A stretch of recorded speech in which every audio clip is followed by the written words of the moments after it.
thing I'd like to do is to thank everybody for joining this afternoon.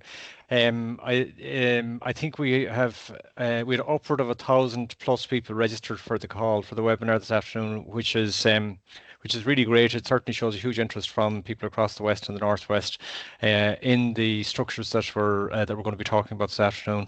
And I do appreciate the fact that people are giving time and energy to the process. Do bear with us a little bit. I think we're having some minor IT issues this afternoon, so the picture might come and go a little bit, but hopefully the sound will continue, and I think that's probably the most important piece. And hopefully it won't be as bad as we've been anticipating. One of the things that we've done these webinars before and they have worked well, but one of the reasons that they worked well is because we allowed as a good portion of time, a good part of the webinar for people to ask questions, and then for people like myself and others that are joining me from the regional management team on the webinar to answer those questions as best we can. We've done reasonably well. There's been some questions, of course, that we weren't able to answer in the past, and there will be today as well. But for lots of the questions that people have, we've been able to give direct answers, and I think that's something that has worked well. So I'd like to leave as much time as we possibly can for that as well here this afternoon. We have some slides, and we'll work our way through them. And I suppose the benefit of having the slides is that that'll be a reference point for yourself as well when you're going back and saying, I'm not quite sure, do I remember what he said, or did he say this or that? Well, you'll be able to check it on the slides and you'll have them as a reference point for that.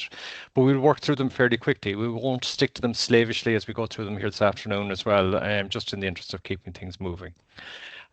The main purpose and what I'm hoping that at the end of this session that you will have is that you'll have a good update on where we're at in terms of the rollout of the new management structures across this region.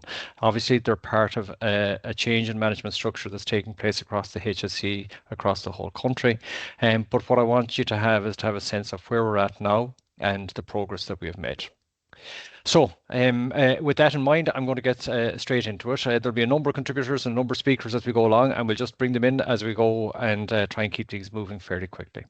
From my point of view, I'm involved in this process at a number of different levels, obviously within the region, but also at a national level. And at a national level, we've been focused on a number of key parts of work relating to the new management structures. The first one is about the head of service and general manager role. So under the current structure, we've got heads of service for primary care, for mental health, for older people services, for disability services, and so on, and general managers also within those pillars or within those structures. Under the new model, which we have shared on previous webinars, the role for these key members of staff and key managers within our service, those roles will be changing and they'll be becoming more aligned to the geographical alignment of our services. So we have, in our region, we have the 6 counties of Galway, Mayo, Roscommon, Donegal, Sligo, Leitrim, and part of West Cavan. And we've divided those counties down into 4 integrated health areas and divided those integrated health areas into further geographical community healthcare areas within that. So the role that the head of service and the general manager will be playing under the new structure is different to their current role for sure, but it's a really crucial role because it's at that point where services and where care are delivered. So getting that right and working on that at a national level to get that right across the country has been a really important piece of work over the last few months. We did make good progress and got good agreement on how that could progress in the last month and a half or thereabouts. And so that has allowed us then to engage directly with our heads of service and general managers in those various areas and to discuss with them what their new assignments would be. It has also then given us clarity on where we have vacancies within our management structure, within our new management structure, and so we're progressing towards advertising those vacancies and hopefully recruiting to them in the very near future. And in fact, I think the advertisements for the first of the heads of service grades will be going out this week or early next week for our region. And when the heads of service have been recruited, we'll then be progressing with the recruitment to the general manager posts as well. So it's an important step. It's an important piece of progress that has been made. The second piece that I want to touch on is progress that we've made at a regional level. And I've talked previously about the regional management team and the various members in the makeup of it. So I won't go back over that, except to say that there has been a number of vacant seats at that table that we've been working towards filling for some time now. The first of those posts was filled in September. It is the Regional Director of Planning and Performance, and Mary Garvey, who previously was the General Manager of Roscommon University Hospital and has since then led up our Business Intelligence Unit, has taken on that role of Regional Director of Planning and Performance since then. So it's again at the early stages for Mary, and we want to wish her well in the job. But it's a new role within our region, a very important role for sure. But we'll have to be building and developing that over the course of the next 12 months as well with her. We have a vacant seat also as Regional Director of Nursing and Midwifery. And while we have attempted to recruit to this position on a number of occasions, we haven't been successful so far. That said, we are going back out to recruitment in the next fortnight for that post, and we're trying a slightly different approach to try and ensure that when we finish out the recruitment process, that we successfully appoint somebody to it. But I would expect that post will take us into the new year before we have somebody for that role. Earlier this year, it was decided that there would be a need for a regional lead for disability services in each of the regions, and it's a good development in that it will allow us to focus on the needs of our disability services in a very particular or specific way. And we've taken the opportunity of the engagement that we've had with our permanent heads of service and GMs to discuss how this regional lead for disability role will be filled, and we're working through the process of appointing somebody to that role right now. So I would be confident that before the end of this year that we will have somebody that will be filling the role of regional lead for disability for the West and the Northwest, and it'll be an interesting and an important development for us as well. And then the last post that I want to just bring to your attention is the regional lead for health and social care professionals. And again, this is one that was decided on earlier on this year. At the very beginning of this year, it was agreed that that in addition to having a regional clinical director, regional director of nursing and midwifery, and the regional director of public health on our regional management team, that it would be important that we would also have representation from health and social care professionals on that team as well. And so while it has taken us some time again to work our way through the recruitment process, it now is at an advanced stage. Interviews have now been held, and I would be very confident that we will be appointing somebody to that role as well, probably before the end of this year. But it's worth just spending a little bit of time thinking that through, because we've thought about how we should involve various clinicians in the management of our services for many years, and we've made good progress. I think particularly in this region we've made very good progress in that regard. But one of the areas where we definitely felt that there was more progress that we should have been making was around health and social care professionals and having them directly involved. And it's not easy because, health and social care professionals, that's a big family, 26 different disciplines. So trying to find representation that can speak for all of those isn't so straightforward. But I am very pleased that we've made that progress, and that by the end of this year, hopefully, we should have somebody in that seat as well. So today is the 6th of November, and throughout this process we've set lots of different deadlines and dates, and they've been very helpful to us, because when you've got a deadline, it focuses the mind, it focuses people to make decisions, including myself and lots of others as well with me. And that's what's needed in a process like this, that has lots of different aspects and angles and that need to be moved forward in parallel and so on. So the 4th of November was one of those most recent dates, and we set that as the date through which, on which we were going to start the implementation of the IHA management structure. We also at the same time set an end date. So we said the period from the 4th of February or 4th of November through to the 4th of March 2026 is the period within which we are going to complete this process. And not alone are we going to complete it within this region, but it will be completed across the country over that time period. It's acknowledged and it's absolutely accepted that 6 regions across the country were at different stages in terms of our ability to move forward with this new IHA level management structure. But that said, it was felt that all of us could achieve it by the 4th of March. Some will do that earlier than that, some will do it a lot earlier than that, and each region will come up with their own plan as to how it's going to be done, bearing in mind that the safety of service users, safety of patients, safety of our services and our staff have to be at the forefront of any planning or any consideration in that regard. The diagram that's on your screens right now is outlining the process that we're going to work our way through in order to arrive at that point. And you can see it plots out that period from beginning of November through to the beginning of March, and all the various actions that are taking place in between that time. But you can see again there's a very, very strong focus within that on ensuring that service users, patients, and indeed our own staff are kept safe in that process.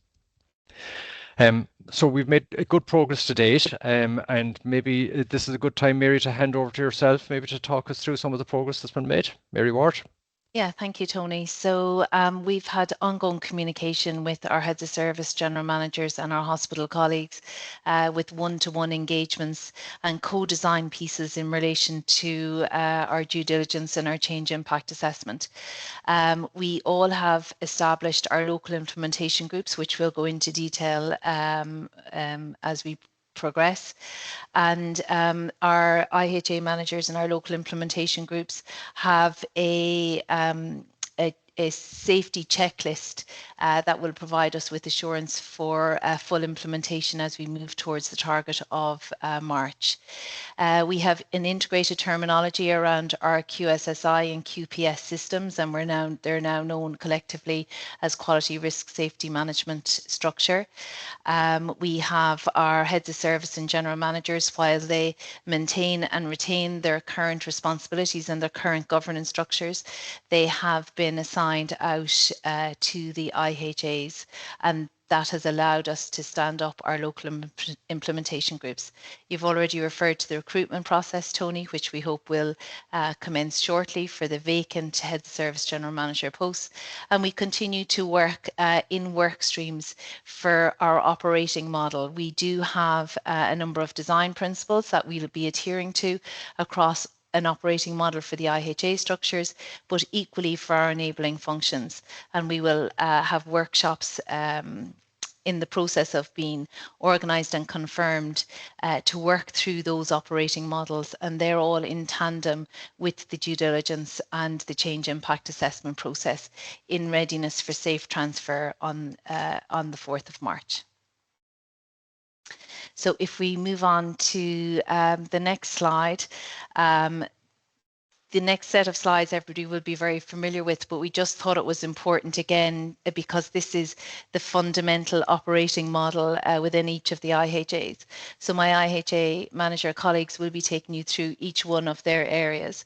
I'll be taking you through Mayo, Galway and Roscommon as my colleague Anne Cosgrove was called away on another matter. So this is the Mayo structure. As you'll see, Tony's at the top of that with me as the IHA manager. And as the IHA manager, I will have a responsibility for a regional service.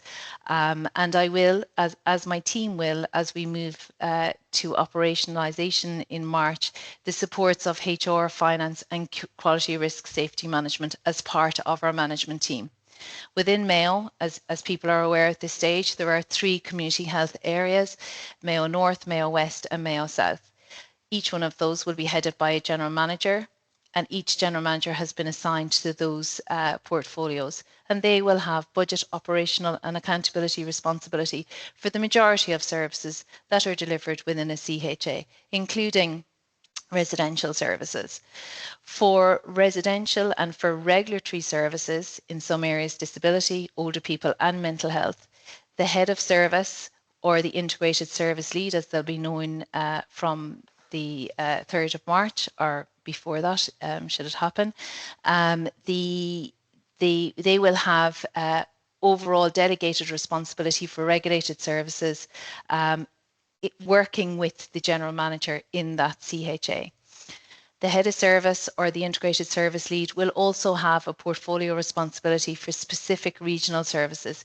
In my case, it's civil registration, and each of the IHA managers will refer to what they have responsibility for.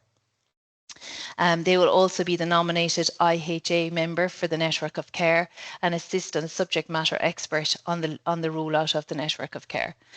And they will also have responsibility for various services that sit across a number of CHAs, or again across the old region or across the entire region. A lot of the portfolios that will sit under the heads of service will be agreed as we implement and develop our local implementation groups, because it will be very much based on the depth and breadth of services and responsibilities that those heads of service and general managers, both in the hospital and the community, will have as part of their workload. If we want to move on to the Galway structure, Galway Roscommon,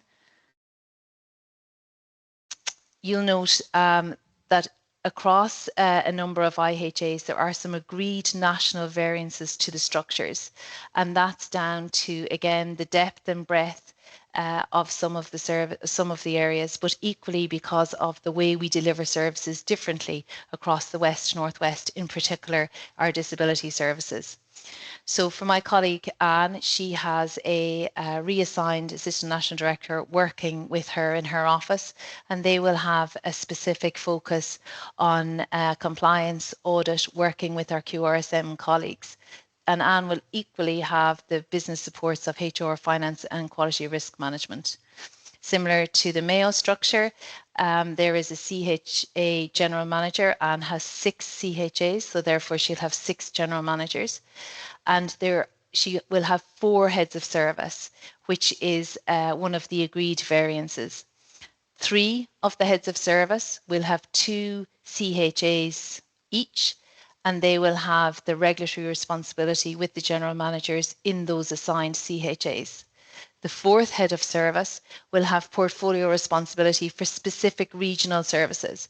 For example, hospice palliative care that goes across Galway, Mayo and Roscommon, service arrangements, grant aid agreements. They'll be the lead for the urgent emergency care. They'll also be a nominated member of a network of care, and they will be the lead for all of the Section 38 and 39 service arrangements within Galway Roscommon. If we want to move on to the next, I'm going to hand over to my colleague John Fitzmaurice to talk through the Sligo Leitrim, South Donegal and West Cavan model. Thanks, Mary. Apologies, I'm on the phone now because I'm having problems with my computer, so hope everybody can hear me okay. So similar to Mary, I think in terms of that, again, the CHA being the focus of our activity outside of the hospital. So the general manager's reporting line is in through the IHA, and then we will have 2 general managers that will be responsible for the CHAs within Sligo Leitrim. So that's Sligo South Donegal and Leitrim West Cavan. And there's there is a significant difference between those 2 CHAs in terms of Sligo Leitrim would probably be the equivalent of Sligo South Donegal would be the equivalent of population-wise of twice that of Leitrim West Cavan. So there will be some services, for example, under the GM in Leitrim that will cross over both boundaries. In terms of the one variable from a Sligo Leitrim perspective is that we will have a general manager specific for disability and disability residential designated centres in the context of HICWA centres. The majority of activity in terms of CD&Ts, day services, physical and sensory disabilities, they will still come under the auspices of the CHA. To put some context into that, in Sligo Leitrim, and this will be similar to Donegal, the majority of residential disability services are delivered directly by the HSE. And there's a governance and a legislative requirement that is on us to ensure that that's governed to an adequate level. Hence the need for a general manager for disability. There are 55 designated centres across Sligo Leitrim, and that's the context for that variable change. And again, that has been agreed both regionally and nationally. From a head of service perspective, there'll be 2 heads of service. One will have responsibility for mental health and older persons, and the other will have responsibility for disability services and children's services across the IHA. So there is, in terms of disability, while there is a standalone component to it, there is also a very important integrated aspect to it, specifically for children's services. The other, Mary mentioned that each one of us will have a regional service responsibility. The area for myself will be the GP units, and they will come under my responsibility right across the region. That's it from me. I'll hand back to you, Mary, or maybe over to Dermot. So Dermot. Hi, good afternoon, colleagues. And a bit like the other IHA managers that have done the presentation. We will have a hospital manager, plus also we will have an integrated service lead covering GP out of our services, and a member for the network of care, which is the children's at the present moment, because that's the one I'm on. Again, overall delegated responsibility. And we're working with John to agree, because there's a number of regional services that are covered across Donegal and Sligo Leitrim that we'll be, allocating to the role as well. 4 GM posts plus a disability GM posts, and like everybody else's, they are geographic in nature based on the CHAs. Inishowen, Donegal North, Donegal East, Donegal South and West, and similar to John, the disability post, covering the adult disability day services, residential respite services, community teams, PA and home support. Also the adverse weather, transport and disability aids and appliances. So the final post then is the integrated lead. This post will be responsible for the regulated services, and that will be in disability and older persons.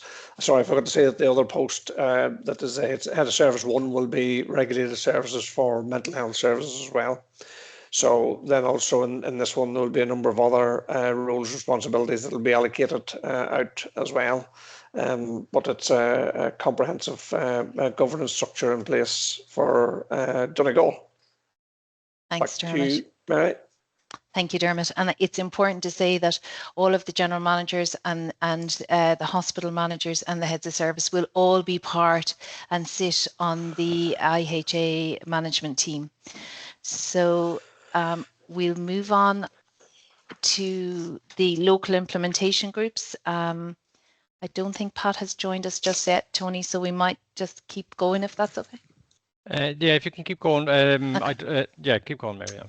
Okay, so I can deal with the networks of care if you like. It's up to whatever you want to do now. Yeah. Yeah, so we'll start at the local implementation groups. Perfect. So the local implementation groups sit under the governance of the programme steering group, which is co-chaired by Pat and myself.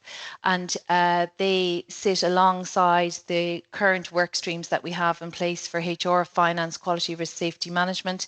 We're about to set up comms, ICT, the networks of care are currently established, health and wellbeing, and there will be other work streams as we progress that will be set up, for example, estates, maintenance, and many other work streams that we have to work out where there are variances across the region and where those enabling groups and services will sit within our operating model.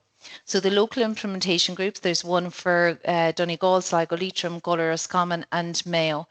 And they're charged with looking at the due diligence, the change impact assessment, looking at the operating model and seeing how that will be set up by the 4th of March. So the purpose is to coordinate and support the transition into the integrated health area model, ensuring that all the activities are aligned across the West Northwest region. Each of the local implementation groups have the support of our C&I colleagues, and they provide the consistent approach across the entire region. The key functions are to oversee and coordinate the local implementation planning in line with regional governance, to manage the transition activities, including the mapping and the workforce alignment, to support the realignment of existing services and structures, and to facilitate the alignment of resources, both people, finance, digital and estates, into the IHA design. To identify and manage the local risks, challenges and enablers, to provide and progress with the risks that may come out as we're progressing to implementation, and to act as a local forum for collaboration and problem solving. The reporting and operation, so each of the local implementation groups is going to be chaired and has been chaired by the IHA manager, and they report in under the workstream model to the regional implementation steering group or programme steering group. It's time limited, the local implementation group, because we expect them to be stood down and replaced by the IHA management team in approximately 6 months' time or sooner if the case may arise. They're focused on the local coordination, assurance and readiness for March 2026. So we'll move on, please. to the networks of care. Tony, I'll hand over to you. Yeah. So again, I suppose we're building in this presentation on the information that we would have shared previously with you, but just to refresh some of that.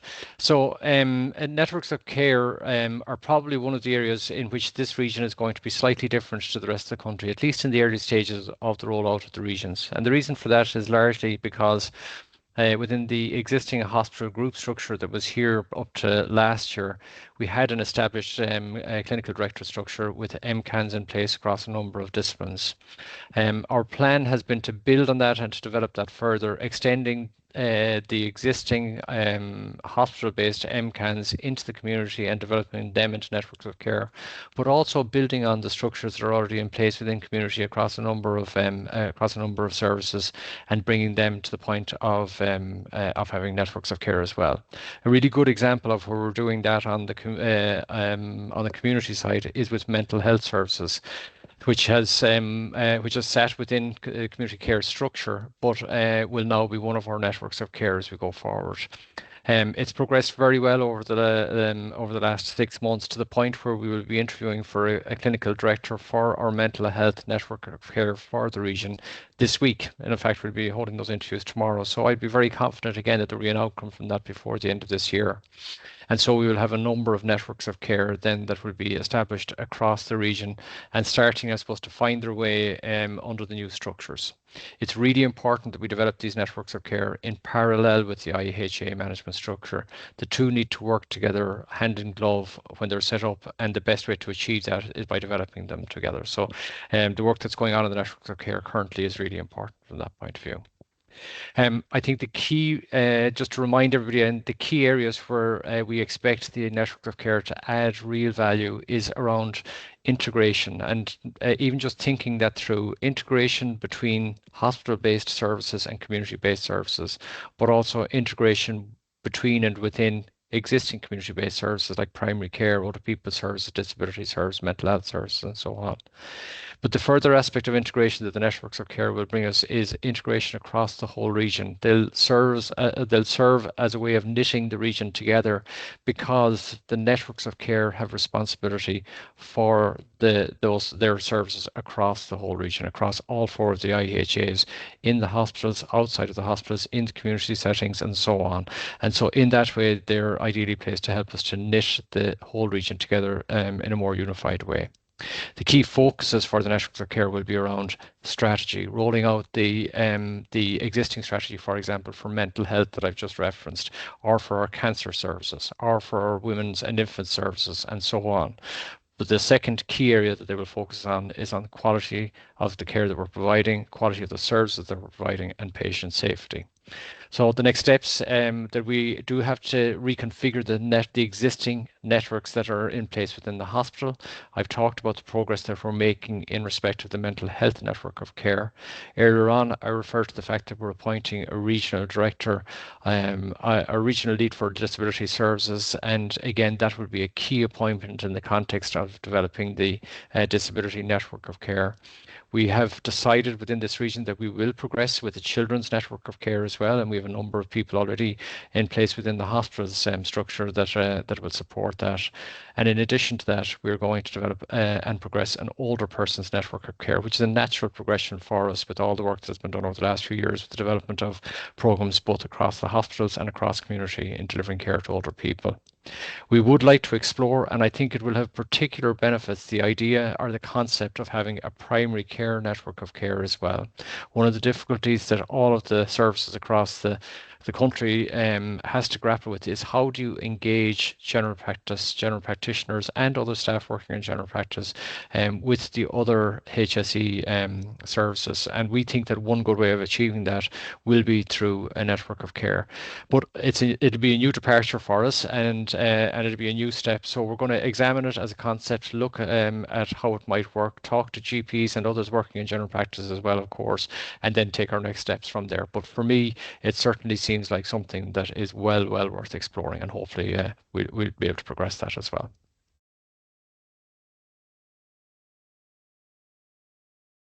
Now, I suppose with all of the structures and with the changes that we're implementing, one of the things that we have to always keep a close eye on is the accountability that comes with that. I think, good services, at the back of good services is good governance. And that means clearly that people know who's in charge and who is making decisions and who's authorized to make decisions at all of the appropriate levels. And also that people are then accountable for the decisions that they make. And I think that's one of the key principles of Sláinte Care, that we're bringing that accountability through the regions closer to where services are delivered. And so performance and accountability and developing a framework around that is a really important piece of what we will be doing.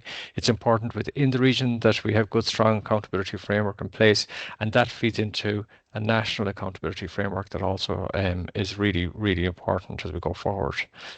We have developed a regional leadership team for the West and the Northwest. We've had our first meeting, and I think we're very shortly due to have our next meeting of that grouping. And it's a very large meeting. I think there was over 100 attendees the last time around. But without going into the details of all the people that would be in attendance, essentially what we have tried to include in that is anybody that would be in a leadership role across our services. And, we're working on that. There are probably still some members to add to that leadership team. But through the process of developing the region and developing the management structures, it has become absolutely clear how important it is to ensure that we've got good communication, good contact, good connectivity between all the various people working within the regions and across the various services. One of the ways that we're hoping to help achieve that is through this leadership team. And so it has to be a big team. It has to have lots of people on. And the fact that we can do it online possibly assists in that. But it's an opportunity for us across the region to be able to be very clear about what our priorities are, how we're hoping to achieve them, and how we're progressing against those priorities, both within the year in the context of our service plan, but also across the various years, because as we're making progress in developing population health across the region. And now I think we probably spoke for a little bit longer than intended, but I do want to open up the I think it's through the chat mechanism, the possibility for people to ask questions. I think at this stage we have most of the members of the management team, all 4 IHA managers and many others as well as myself, and we're available to answer whatever questions that we can, and whatever questions you want to put forward.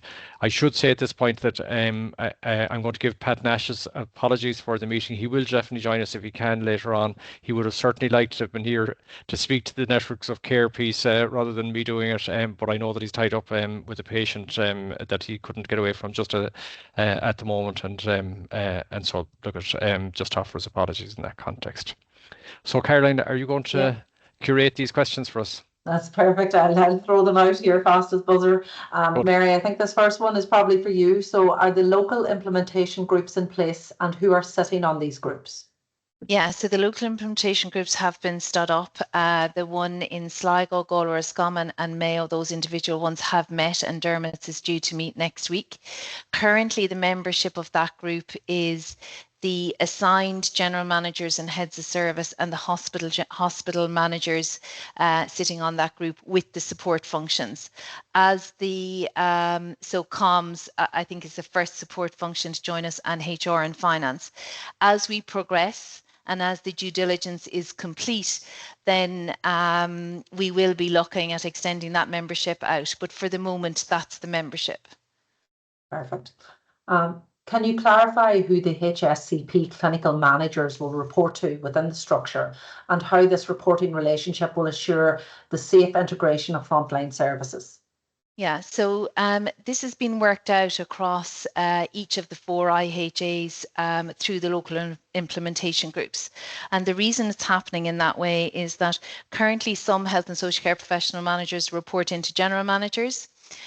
Some report into heads of service. In some instances, you may have one health and social care professional manager across 2 IHAs, or you may have a crossover, say, for example, in Galway, Mayo and Roscommon, where you have one manager that covers Mayo and Roscommon, so they don't neatly fit into the IHA structure. So some work has to be done by the local implementation groups in relation to the exact reporting lines. Equally, in relation to the safe transition of services, there's a very comprehensive due diligence process in train at the moment. This process was co-designed by the heads of service and general managers per care group. And each of the care groups will be asked to complete that due diligence process for every aspect of their service. And they'll be linking with those managers in their service to complete that. And that will allow the receiver in the CHA to know exactly what's happening with every aspect of service, and that will allow for that safe transition piece. But that will be done in parallel with the change impact assessment, which has already been done per care group. So there will be another change impact assessment care group workshop in the next couple of weeks, so that we can use the due diligence and the change impact assessment together to make sure that nothing has been missed. Perfect. John and Dermot, this might be one for you. So in the last webinar, we said that Sligo was taking over South Donegal in September. This has not happened, and Donegal is still getting referrals for Ballyshannon and Bundoran. Can you give a definite final month and a year when this will happen, please? Yeah, I'm happy to come in, and Dermot can add if needed. So yeah, in terms of I suppose we had anticipated that things may move a little quicker, but obviously now I think we have a more definitive timeline. The overall reconfiguration in terms of South Donegal, that's been ongoing for a period of time. It's been tied in obviously with the IHA structures being stood up, and some areas are moving quicker than others. So when I talk about areas, I'm talking about primary care, I'm talking about mental health, and I'm talking about older person services. So all I can say in regards to that, John, is that it will be no later than the 3rd of March, and some areas will move quicker than the 3rd of March, and some areas have already moved. So without getting into the specifics, so it's certainly all activity will be managed under the auspices of the CHA from the 3rd of March. Okay, thanks, John. So the next one is an IT question. I'm aware that Vincent is on leave at the moment, but Tony, I'll just read it out. If you can't answer it, we can always come back to it with an answer. But is there a parallel proposal to integrate a shared digital or IT system across the Northwest to support seamless information sharing and coordination of care? So the short answer is yes, but, and the but is important because the ambition is to develop an electronic health record for the whole country. It is progressing, but it's progressing first in Dublin and North East, and the likely delivery time for an electronic health record, a comprehensive electronic health record for Dublin and the North East region, is over the next 3 years or thereabouts. There will then be a rollout that will take place across the country where the West and Northwest fits within that timing hasn't been decided yet, but that will be the solution in terms of information across our region. In the meantime, we are progressing a number of steps that will help to bring us closer to it. We are progressing with the implementation of a system called Community Connects, which will be primarily focused in the community. It will add significant benefit to the management of care within a lot of services within the community, but it won't be a complete EHR. And in addition to that, we are also developing the rollout of the IPMS across the region as well, extending it as far as we can outside of the hospitals, because that will be the skeleton on which a lot of these systems will hang. And in addition to that as well, we're also looking at other enhancements within the hospital system, like the introduction of an order.com system as well, which is it's still in the we aren't there yet, and we won't be there for some time, but we are working steadily towards it. Thanks, Tony. The next question is, could we have an idea about the new organisation chart?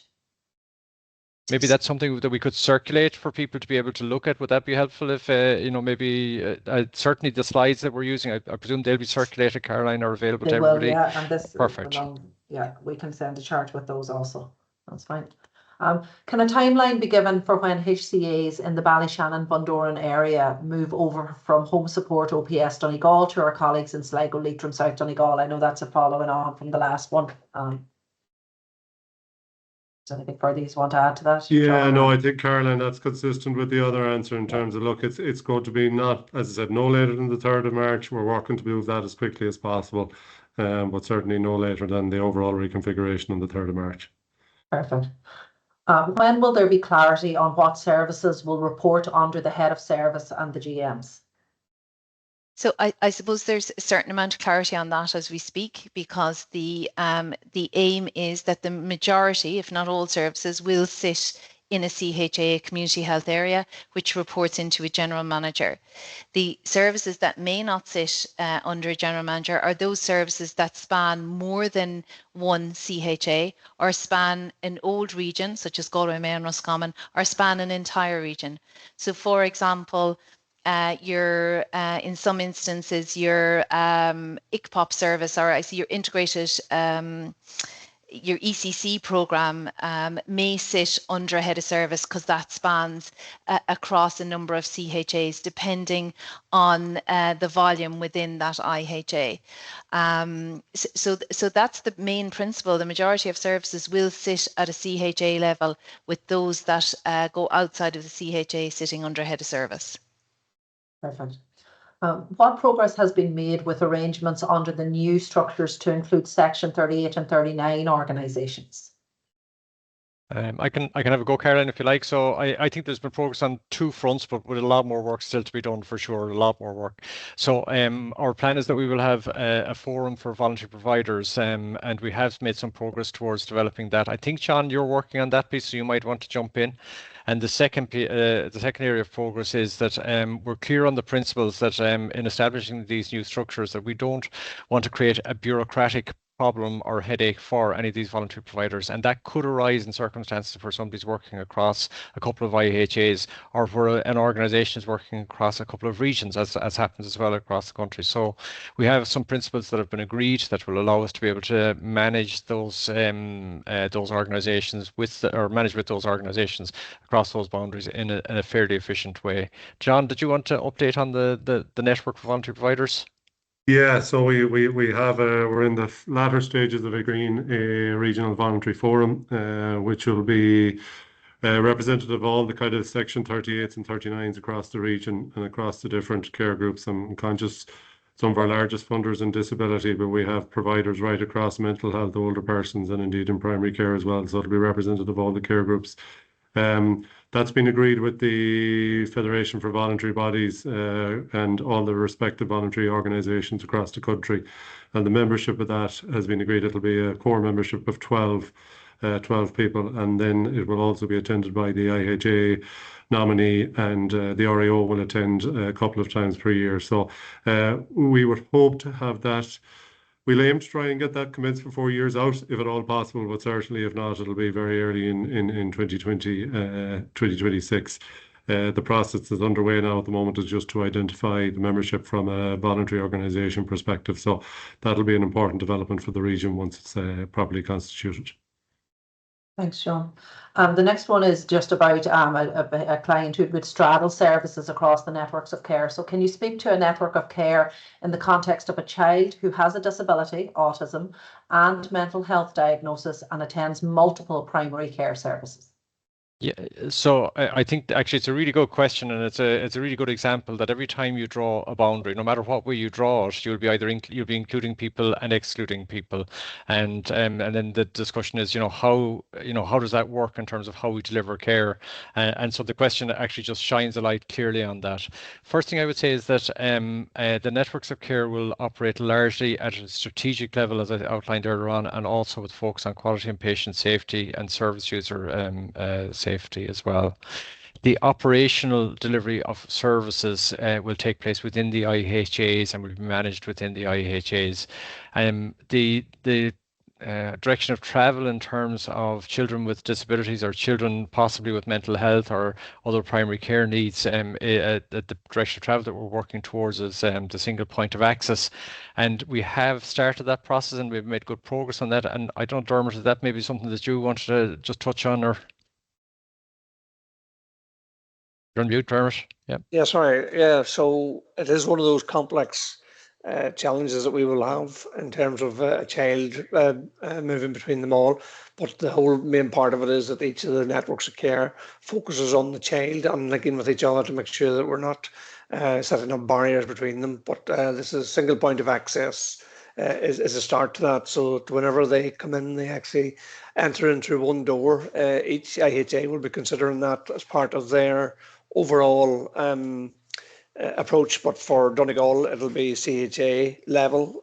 So if you were living in a show and you'll have a single point of access for a child to come in, and everybody will be working together, and there'll be no bouncing back or throwing, a child around to different areas or sending them back to the GP without any explanation. So the date for that is to be brought in is in June of this year. Will we achieve June and everything be hunky-dory? No. It'll be a process, because there's cultural aspects, there's all sorts of practice aspects that we have to break down, but it has to be done, folks. We all know if we have children ourselves, the last thing parents want is to be pushed from Billy to Jack. And that's what we're going to be making sure that we do that through the single point of access, but also coordinating between the networks of care to make sure that we're doing the right thing for all of the children. Thanks, Dermot. Next question is, where will ICPOP lie in the IHA structure? So again, this will be discussed by the local implementation groups, depending on the scope within the CHAs and the IHA. So that will be up for discussion in the local implementation groups. Okay, thanks, Mary. Can you clarify which or where networks of care will the public health nursing sit, as we care for all disciplines, older persons care and children? Yeah, so unfortunately the clarity on this one is that we haven't decided yet, so we haven't, and there's a bit to be considered there. So for example, if we do develop a network of care for primary care, that's another option that could be considered as well. Public health nursing could sit under the network of care for primary care. So it's not decided. We will decide early in the new year, and we'll progress on that basis. But it does absolutely reflects, a lot of services like this. They work across the boundaries that we're now drawing and so on. So we have to figure out ways of making sure that they continue to function well. But the straight answer to your question, not decided yet.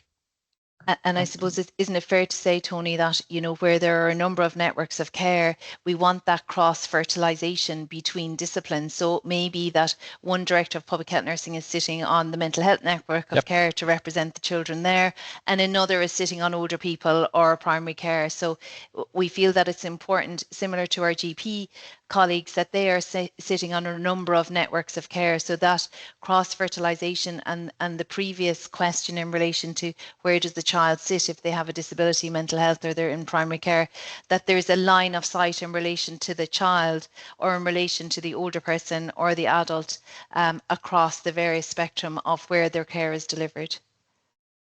All right.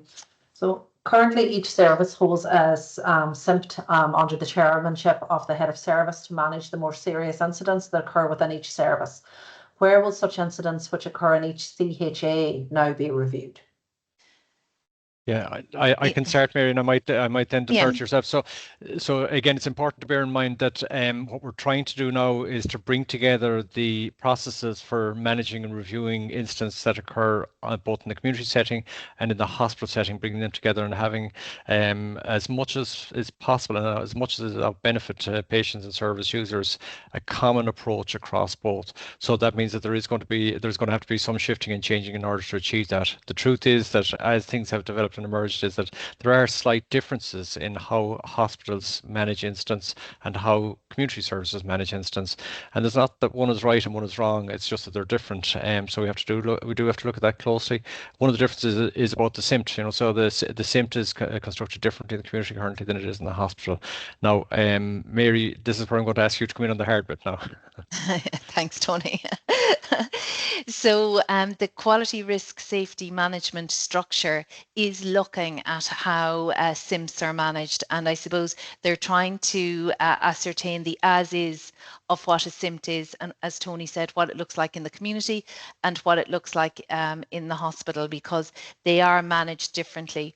The most important thing for us is safe delivery of service and the appropriate escalation of an issue should it require escalation.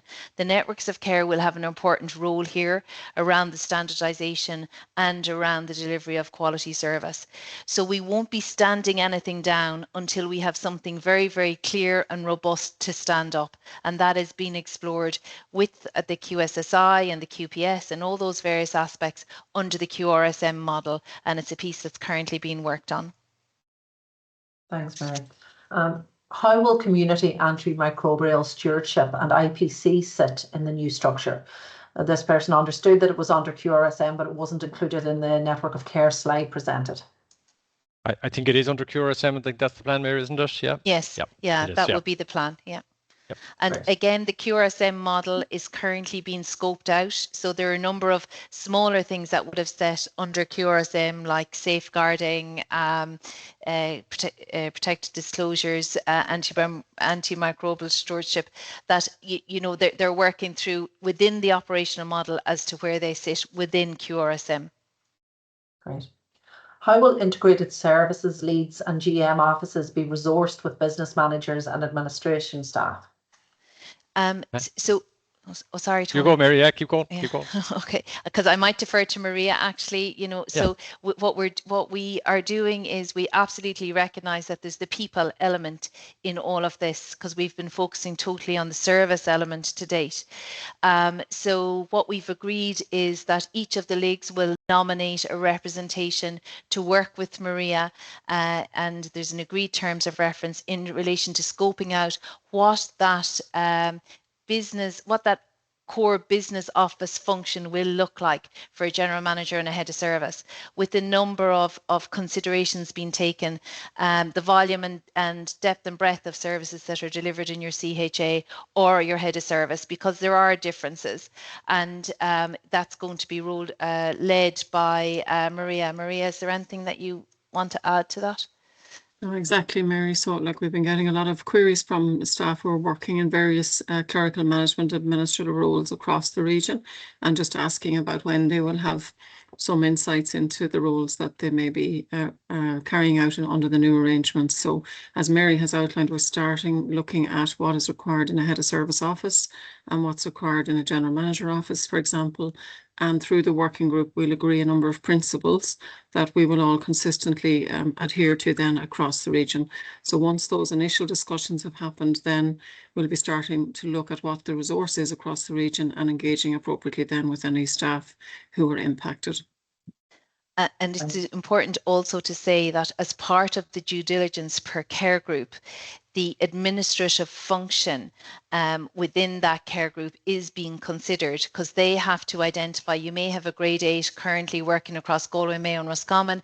They have specific functions that are currently carried out on a regional basis. So they'll be included in the due diligence piece in relation to what they do and how it will be transferred under a CHA, and then who will do it within that CHA. So that's all part of the due diligence and the change impact assessment that we're now in the process of doing. Thanks, Mary. Are there going to be live workshops locally in each county to explain to staff these models to people directly working with clients on the ground? So I know for one that we're talking about having IHA specific webinars so that people can actually dig in deeper into their own area and how it'll affect them. But Mary, I know that there's a number of engagements ongoing. Yeah, I suppose the first thing that we're doing is that we have agreed design principles for an operating model, both an IHA operating model, but also an operating model for the support functions, and we're working through those, you know, with the relevant heads of service, general managers, and other people who will be involved in delivering services across the IHAs.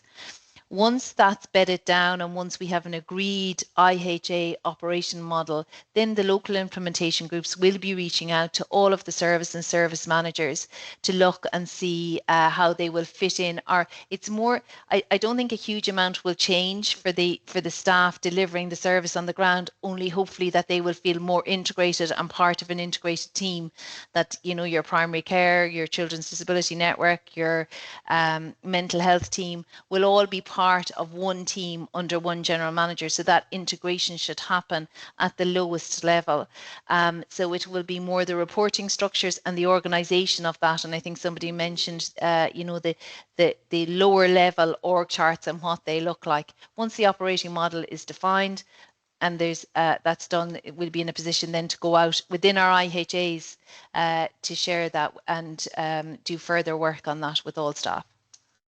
Thanks, Mary. The next one is a comment and a query. So thank you for an informative presentation. Has clarity been achieved regarding the positioning for the dental service? Well, I think probably if we take, first of all, thanks for the comment. We'll take that for sure. But on the dental service, I think it's only in the last week that I was engaged in discussions with the Irish Dental Association at national level on this. They put forward a proposal as to how they think this could work. We have to consider that. That's not been decided yet. I think that's probably the fairest answer to that, Mary. We might have views ourselves on how things can work locally, but we also, like, I'm conscious that I also have to engage at a national level with some of the representative organisations on some of this stuff as well. Yeah, and I suppose it's important to say, Tony, that the principal dental surgeons currently report into a head of service, and it's not envisaged that that would change. Yeah, perfect. Yeah. So this query would like to inquire about the extent to which staff members, especially those with prior academic or research experience, will be engaged in scholarly activities. First of all, I'd say I'd strongly encourage it. One of the opportunities that has arisen because of the establishment of the region is the relationship that we can develop with the two universities that are working in our patch and that are and that see their geography, their catchment area has been aligned very much with ours. We already have good, strong relationships with both, and we've worked over the last 12 months at developing and building that further. So the purpose of those relationships is to create opportunities for our own staff to engage both in education, but also in research and innovation as well. And there are lots of different ways that can be achieved. We are strongly supportive of that approach. We believe it has a direct positive impact on the care that we provide and on the services that we provide. One of the areas I think there's been a lot of work done, Dermot, particularly has been with the ATU, and I know that you were particularly involved in that. Yes, Tony, that's very clearly a dynamic arrangement between ourselves and the Atlantic universities, and it's been very, very successful. We've a number of work streams underway with it. That is about research. It's also about placements. Looking to maximise the benefits of having two universities in our own backyard, but also looking to expand it out to the wider Galway universities as well. But one key example of it is that we've agreed a programme for physiotherapy students who previously in year 3 and 4 would have had to have gone to Coventry to complete their year 3 and 4 are now from 2027 able to complete that locally in Letterkenny or Sligo. So that's one of the benefits of it, and we're really looking at other areas. One of the things that they're very keen to get our view on, and it answers this questioner's query, areas of research. They have a number of students who would be doing postdoctorate degrees, masters and stuff like that there, and are very keen to engage with us to identify areas of joint research where they would carry it out for us. So we're currently exploring that as well at the present moment. The options that are also being on the table is the pharmacy programme, the development of the veterinary programme. Not that affects us, but it shows you where they want to go, and eventually it's medicine. So the ATU will be looking to in the next few years to be drafting up proposals to actually take on the delivery of medicine, which would be a massive achievement for the Northwest, well, the Northwest in particular. But it's a very, very wide conversation that we're having at the moment about all types of training needs, like logistics, like planning. It's not just about the clinical aspects of it, it's wider, and it's very, very good conversations that are ongoing. Thanks, Dermot. Can we confirm where CAMS will sit in relation to networks of care? I think we can confirm that it'll be in mental health. Yeah. That's great. Where do physical and sensory disability services sit in the IHAs? Each IHA seems to be different. I'm not sure I really understand the question, but I except to say that, first of all, I would say each IHA is different because the way that services are currently, particularly disability services, are delivered in each of the IHAs is different. There's a particular model of direct provision in Donegal and in Sligo and Leitrim, but the provision of disability services in Galway and Roscommon is provided through Section 38 and 39.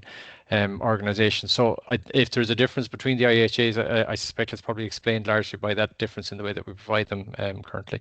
Am I missing something, Mary, do you think, there on No, that? Tony, no, absolutely. That is the difference. And the Section 38 and 39s will continue. It hasn't been, we're not changing the status of those or how they're managed in the next 6 to 8 months. But there's a question there in relation to the CMSU and how we're going to manage the service arrangements. For the moment, they will remain for 2026 as they have in 2025, with the position of reviewing that as we move into 2027. So a lot of our physical and sensory, particularly in the western part of the region, would sit under Section 38 and 39. Another one on public health nursing. In terms of public health nursing service, I haven't heard it referred to within the networks of care. Yeah, except all we can say is that I certainly see public health nursing being part of the networks of care. I would like that all of our services across the region, wherever they are located and wherever they're working, are part of a network of care. That's that's, I think, the obvious difficulty is the one that people brought up earlier on. Public health nurses today are looking after children. They're also looking after older people. They're looking after, in some cases, people with disabilities as well. They're engaged in both preventive and in treatment. So there's so many different areas that they're dipping into. And that's not unique just to public health nursing. So wherever they sit, there will be a need for us to be able to look across those boundaries and to work across those boundaries. But I would certainly see public health nursing absolutely as being part of one of our networks of care. Yeah. Thanks, Tony. Is it intended that Donegal and Sligo Leitrim IHAs will operate in the same way, for example, the reporting relationships and service allocations? One for you and Dermot and John. John or Dermot there might want to go, yeah, I think Tony mentioned there earlier in the sense that there will be a level of consistency across the IHAs, but there will also be variables within it.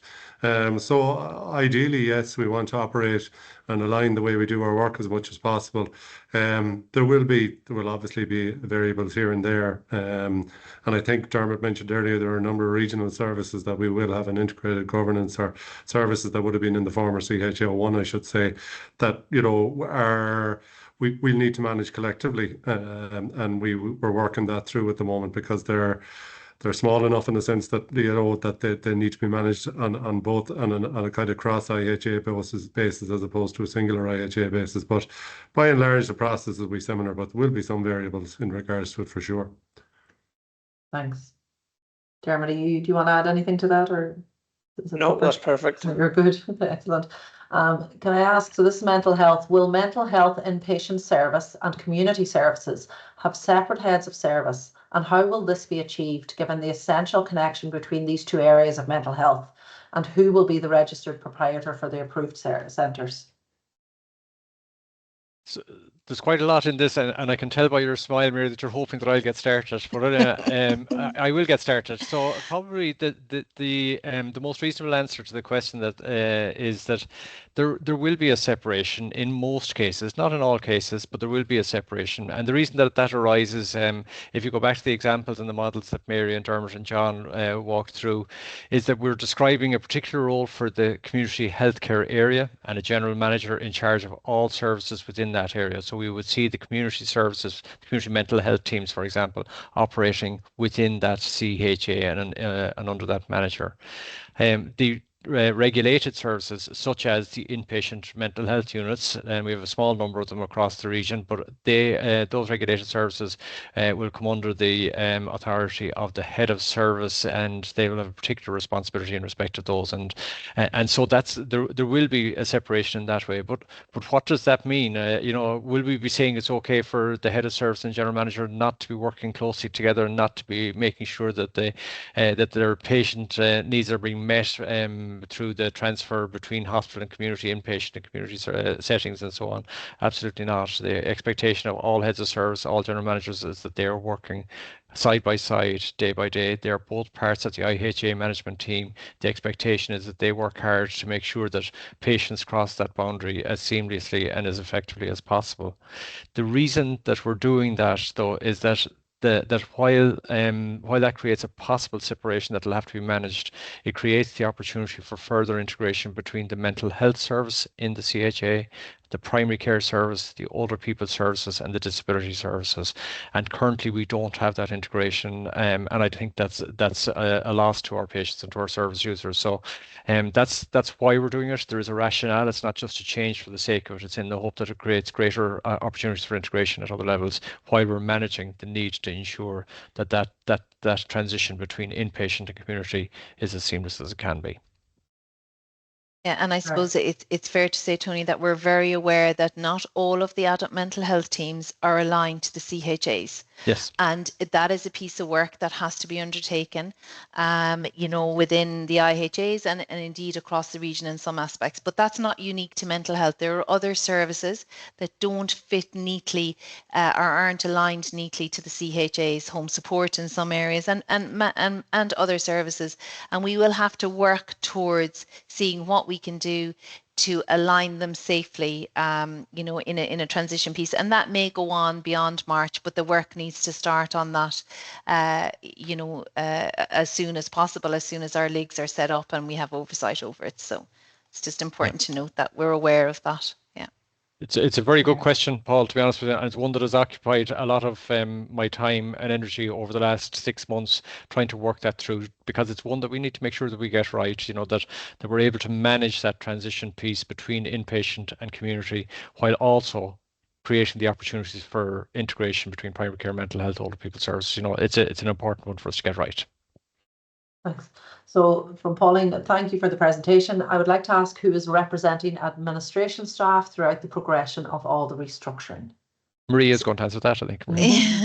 So as we referenced before, as part of the due diligence, the administration staff within the care groups are part of that within their care group in relation to the due diligence and how that restructuring is happening. And then obviously Marie's group in relation to the business functions and the supports within the GMs and the heads of service.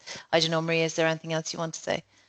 Yeah, and I suppose just to advise as well that obviously, and Tony referenced it earlier, there's been ongoing national engagement with the recognised trade unions who are representing the management clerical administration grades, and we also have a regional joint union management forum. So there's ongoing engagement with Forsa, for example, and with other unions in the region as well in relation to the whole restructuring and the change process, and we'll continue to engage with all of the unions as we progress now over the next number of weeks and months. Thanks, Maria. So this one is again, John, Dermot and yourself, Tony, I suppose. When will managers in the former CHO1 area no longer have responsibility for Cavan Monaghan IHA, and how are transition actions outstanding to be closed out? Okay, well, I suppose the first and short answer maybe to the question is we don't have a date set yet, but we have discussed it and we've given it consideration. And one of the things that I would like to see happening is that we achieve that separation well in advance of the 3rd of March. Everything is going to be complete by the 3rd of March anyway, but I think this is a separation that can be achieved well in advance of that. So we do obviously, and we have to work closely with Dublin and North East, which is the other region that is sharing CHO1, and also Dublin Midlands. We can't make a move without making sure that it's a coordinated move between those three regions. I would say, look at how our transitions, I think a lot of that has actually already been worked out and has been talked through, and how, various services will be divided in order to ensure that there is continuity for Cavan Monaghan and continuity for Donegal, Sligo, Leitrim, because services need to be provided on both sides of that border. But if I was to hazard a guess, I wouldn't hazard a guess, Edel, except that I would expect it to be well in advance of the 3rd of March. I think it's a step that I'd like us to see taken sooner rather than later. I'm putting pressure on you, Dermot or John. No, that's an accurate record, Tony. Yeah. Great. Is health and well-being to remain in the new structure? Absolutely, and we see lots, or a big part of health and well-being progressing towards public health. Natural alignment between what is core business of health and well-being under community services structures currently, and what happens within public health. So bringing those two together, I think, will give obvious synergies or benefits for the region, benefits for patients and people living within the region. But there will be significant elements as well that will remain within the operations within the CHNs and CHAs, because they're providing services day by day as part of that structure. So I think probably the simplest answer to the question is absolutely 100% health and well-being will remain with the new structure. The change that's happening is that a big part of it will move over under public health. Thank you. Is there a plan to use Community Connect in the community, and will areas that have IPMS such as ICPOP and ICP-CD lose this access, as we can't ask staff to use 2 independent PAS systems? And will acute sites have access to Community Connect? So I'm not sure, Dermot, if it's a question that you can answer, because I don't want I'll give it a go. to have a stat. Good man, thanks, Dermot. Thank you. Yeah, I'll give it a go. The Community Connect for this region will be brought in 27, following the rollout across the country, where we have it starting in 2026. It'll be incorporate all platforms that are being currently used, and it will be, as we understand it at the present moment, linking in with the hospital platforms. There's a fair bit of work to be done on that at the present moment, and that's why we're taking it slowly. So there's 2 pilot sites going next year, and then the 3 others, and then ourselves as the last one. So yes, it is going to be a system to manage majority of the community data, but it also is very, very important that the data that is currently available to ICPOP, to CDM and other services, like for instance our community diagnostic services and the X-ray departments in the community hospitals in Donegal, remain in place, and that's been worked on in the present moment. But it is GPs involved. It will be data systems coming out of the hospital as well. Perfect, thank you, Dermot. Where will social inclusion sit in the new structures? So social inclusion has currently 1 manager in the west and 1 manager in the northwest. We envisage that both of those managers will sit under a head of service in, I think it's Dermot. Is it under you, Dermot, social inclusion? Yes, You're the regional lead for social inclusion. However, both social inclusion managers will also sit within the operations of their area, of their old region, because that's where they deliver services. But they'll be coming together under 1 head of service, with Dermot being the IHA manager with the lead for social inclusion. Thanks, Mary. Dermot, what will be your area of responsibility as well as IHA manager? Sorry, Dermot, I think you were offline for that last one. This one's directly for you. What will be your area of responsibility as well as IHA manager? You're on mute.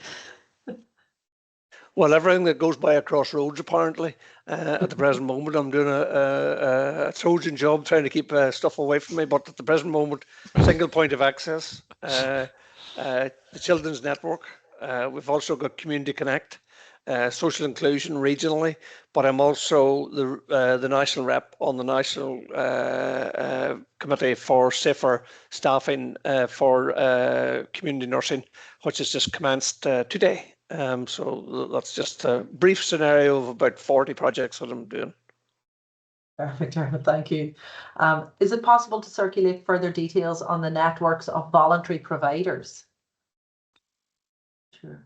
For yourself, John, I'd say, but I think the answer is almost certainly yes, isn't it? Go ahead, John. Yeah, no, it is, Tony. It is. Yeah, there's no problem. We can absolutely get that circulated. We give the terms of reference as well. Yep. Great. What are the regional and IHA structures for finance, HR and QRSM? How will CMSU function be managed? So a lot of that is not yet finalised and not yet decided. If I address the question in this way, what's the regional structure for finance? Well, we have Liam Fogarty who's appointed as Regional Director of Finance, and Maria, who's with us, as Regional Director of HR, and so on. We do need to establish a single lead for quality, risk and patient safety that will report into Pat Nash as Regional Clinical Director. At the moment, I would say that the CMSU function, we haven't fully decided where it will sit, but all of that will have to be worked through as part of the work that Mary outlined earlier on about the operating models for the functions as well. So at regional level, we have some pieces in place, and evidence of that is here on the call, but at IHA level, not so much. We've got work still to do on it. Perfect. Has consideration been given to the admin requirements needed in the community to support the proposed IPMS rollout? And will there be engagement with local services as to the benefit of IPMS in their service? So there'll definitely be engagement with local services. This one end that you might want to even have a go at, but there'll definitely be engagement I suppose. with local services. Yep. Yeah, I mean, Vincent Georgian, our e-health director, will be working very closely on this with our teams, hospital and community. I suppose the two priorities at the moment are really the rollout of IPIMS, which in itself isn't an electronic health record, but it is the basic building block through which you feed all other systems and all other electronic systems. And Dermot would have referred to that earlier in the context of Community Connects.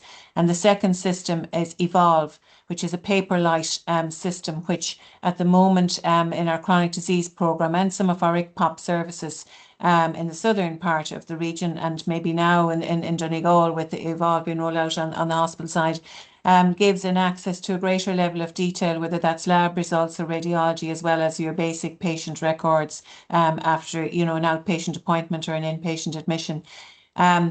The rollout of these systems do require people on the ground. They require bodies on the ground, and we certainly have had certain limitations around that, although we have this year gotten some additional resources through the eHealth programme, which are currently in recruitment, which, the intention is to try and support the implementation of those key programmes, as well as order comms, if we could achieve that, because there would be benefits both hospital and community in that context.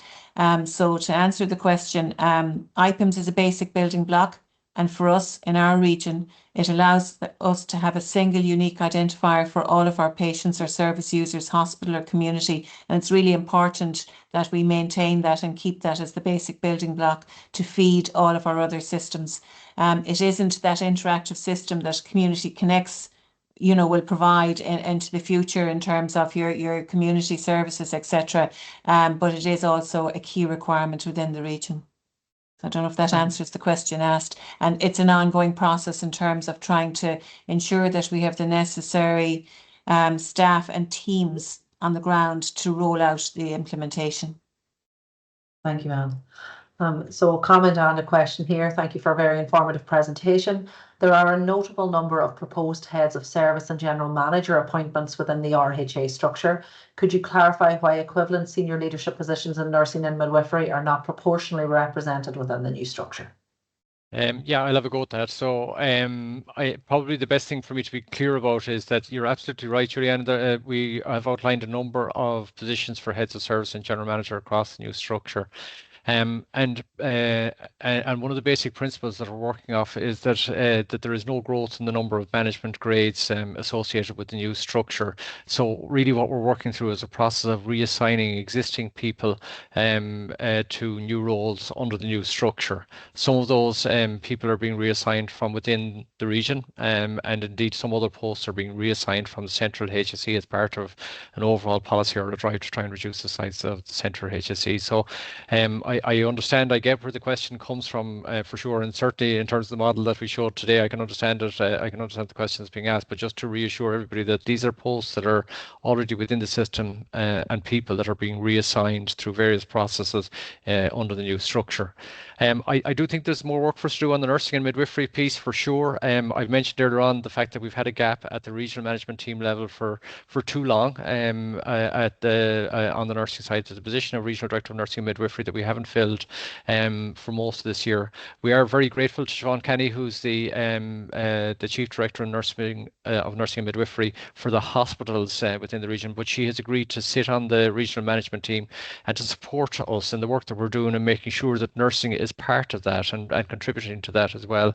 That's a relatively recent development, and we are hoping to re-advertise that post and to fill that post in the near future.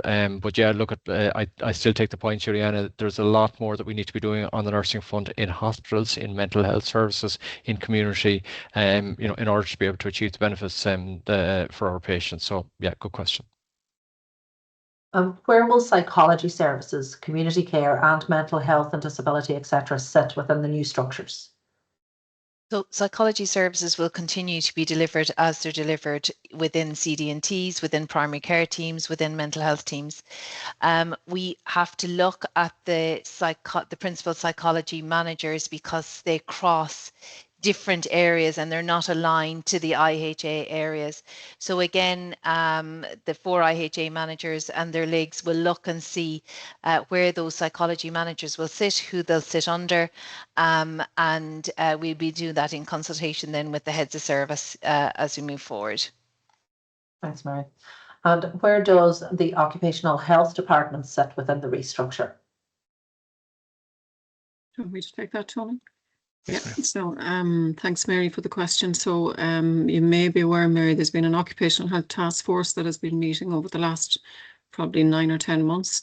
The task force is made up of colleagues from the National Health and Wellbeing Department, representatives from occupational health across the 6 regions, regional clinical directors and regional directors of nursing and midwifery also. So the task force concluded its work, and under the new proposals, it is proposed that occupational health would transfer to the regions from National HR. There would be a direct reporting line from occupational health into the HR departments and a professional reporting line to the regional clinical director and the regional director of nursing and midwifery. So over the coming weeks now, we'll be working on a due diligence process once the HR model is concluded and looking at the transfer of those services to the region. Great, thanks, Maria. How will you ensure that GMs will maintain operational oversight and accountability for their services in each CHA when clinical governance is fragmented across IHAs and care groups? Yeah, so do you want to come in, Maria? There you go. I don't mind, Tony. Go for it, yep. I suppose we'll use our experience from the development of the primary care networks within the CHN, where there's operational reporting relationships into a network manager, and the clinical reporting relationships are often county-based.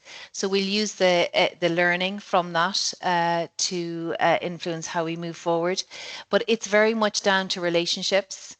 And again, the core unit of service delivery remaining in the CHA, and the general managers of those CHAs working very closely with the health and social care professional managers. And that will be built into the operational model as we develop it, because some of the core competencies of the design principles of the operating model are governance and people and processes. So that will all be built into the IHA operational model, but we will learn from that piece that was developed in the primary care networks when they were being implemented.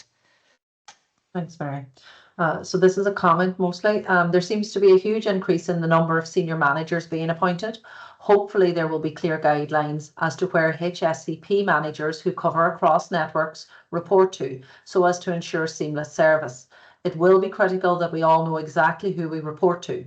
Also, services in Donegal, for example, A&E provision, are very different in Sligo and Donegal, and clients in South Donegal community hospitals covered by Sligo service will frequently be discharged back to North Donegal. We really need to streamline eligibility, provision, etc. across the entire region.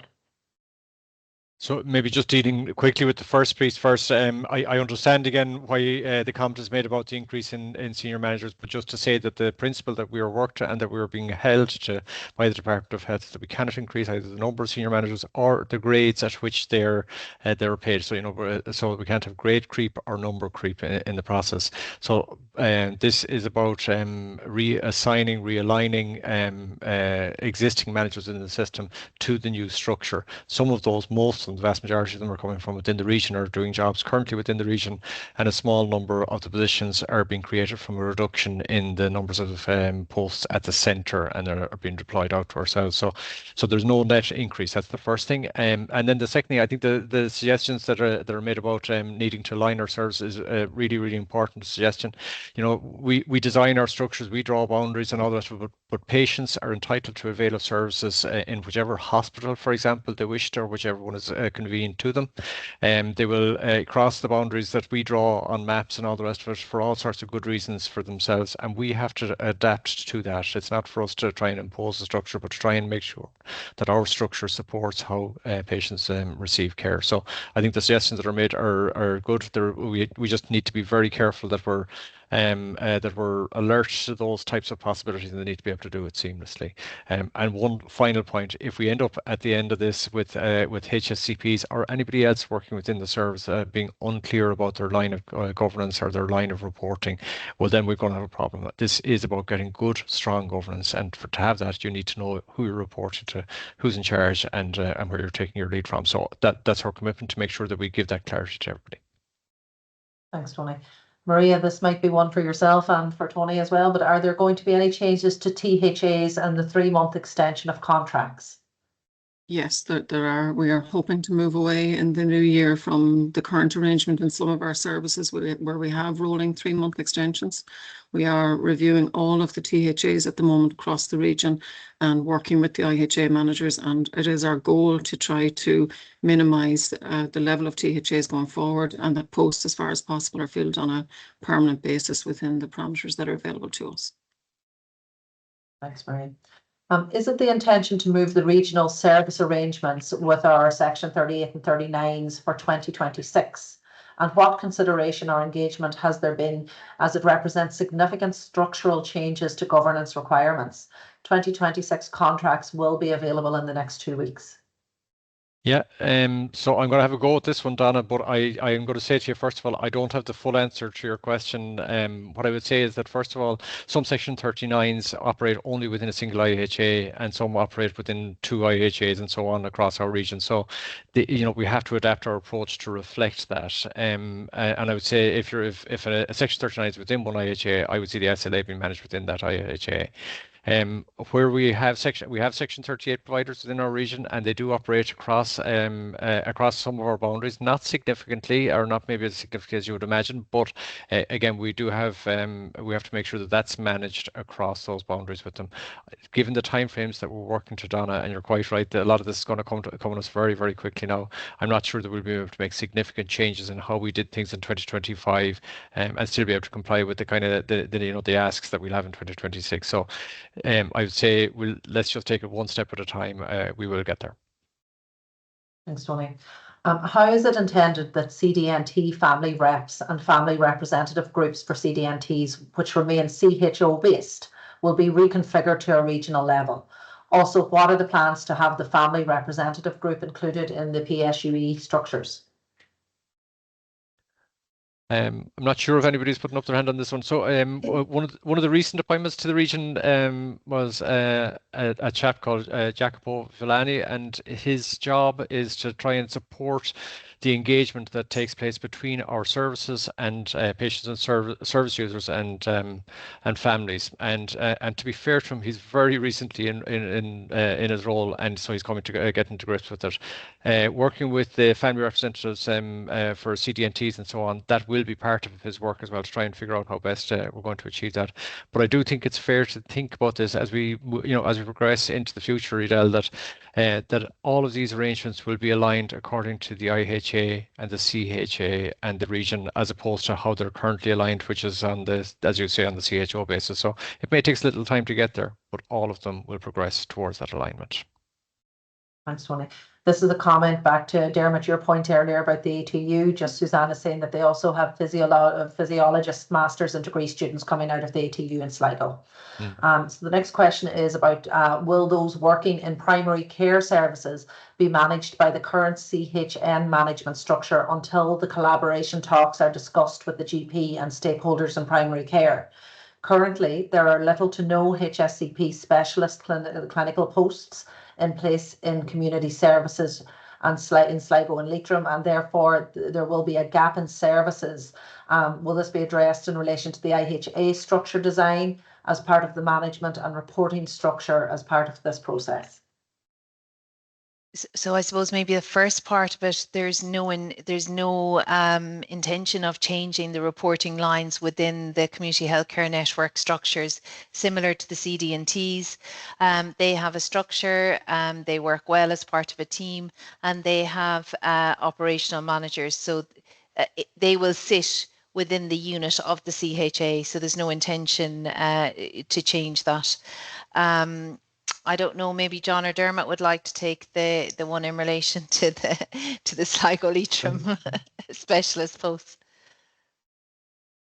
What I would say in general is it's important, and I think we all kind of understand this. You know, there are lots of areas within our service where we know that if we had an additional nurse, an additional HSCP or a clinical specialist, that we would be able to provide additional services. And we know that there are gaps in various locations. The restructuring that is taking place isn't about trying to address those gaps today, and I don't think it's a solution to those gaps. The solution to those gaps is about how we, how we put forward proposals and bids for additional funding through the service planning process, which we are doing.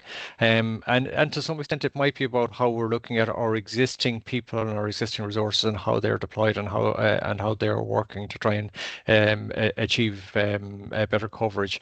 But I think it's important, not to be that we wouldn't depend on a change in the management structure to address all of those gaps. We have to go after those service needs in other ways, and we will do. And indeed, we are doing this year. We will get additional posts this year across this region, probably in excess of 300 posts, I would say, additional over and above our existing complement. So, there will be service developments in 2026. Thanks. The next one relates back to the contracts, Maria. As per previous query, just want to reiterate that the ongoing stipulation for 3 monthly contracts is making it very difficult to backfill some vacancies where we can only offer 3-month contract. Can this be prioritised for review as it has been in place for nearly 2 years now? You address that. And just as we addressed earlier, Emma, we have been over the last 6 months looking at all of the THAs, so we'd hope that work will be concluded in the coming weeks, and then that would be engaging with the IHA managers initially and then with service managers to close that out. And as we mentioned, it's not our intention in 2026 to continue 3-month arrangements for staff. Will there be a focus on health inequalities, and will this be addressed within the networks of care? Similarly, how will community-based health and wellbeing programs be incorporated? I'm definitely going to ask Mary or one of the IHA managers to address the second part of the question.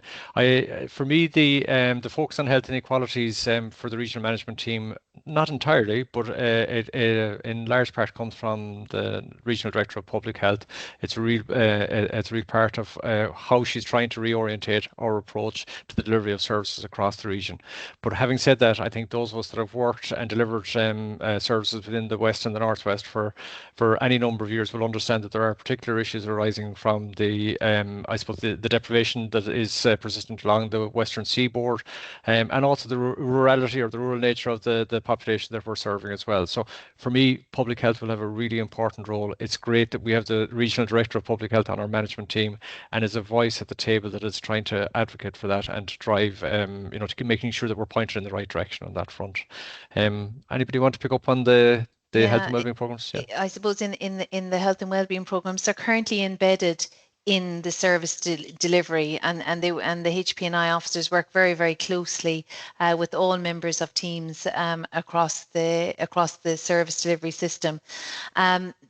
The Anya will be looking at an operational model in relation. Oh, Anya's on actually, so I might let Anya speak to that. Yeah, sorry, apologies. I was just going to come in there. I can take both really. I suppose public health, hopefully, like we do envisage us being on a number of the networks of care, depending on how we're structured. And I think that's what a lot will be doing. And what we will be bringing is obviously prevention, but also health inequalities. It's one of the core objectives of public health, and it is also the mission statement of the REMT as well, is to reduce health inequalities in healthcare. So part of that, and then similarly the health and wellbeing, I'm not sure if they mean incorporated into the structures or incorporated into networks of care. We'll also be bringing that voice as well with our colleagues, health and wellbeing colleagues, to the networks of care. But similarly, we don't envisage, while, as I said, the health and wellbeing is transitioning into the governance of public health, their day-to-day operation isn't going to change, so they will be staying embedded in the CHAs in that term. So hopefully that answers the question. Thanks. Thanks, Anya. Maria, just in relation to when an admin resource is mapped, what will be the process for assigning these staff, and will skills matching be prioritised? Yeah, thanks, Sabrina, for the question. So at national level, Sabrina, we have agreed with the staff representative bodies a reassignment principles document. So within that document, it talks about any roles that are impacted by the restructuring or by the establishment of the health regions. So There are a number of steps then included within that, and what might be beneficial, and we'll arrange through Caroline, is just to circulate that reassignment principles document to you just so that you can see it.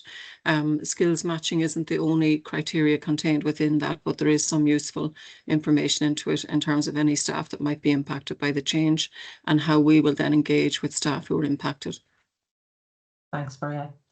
The SPOA is complicated in Donegal, given that primary care and CDNT have 4 teams each, while there are only 3 CAMS teams.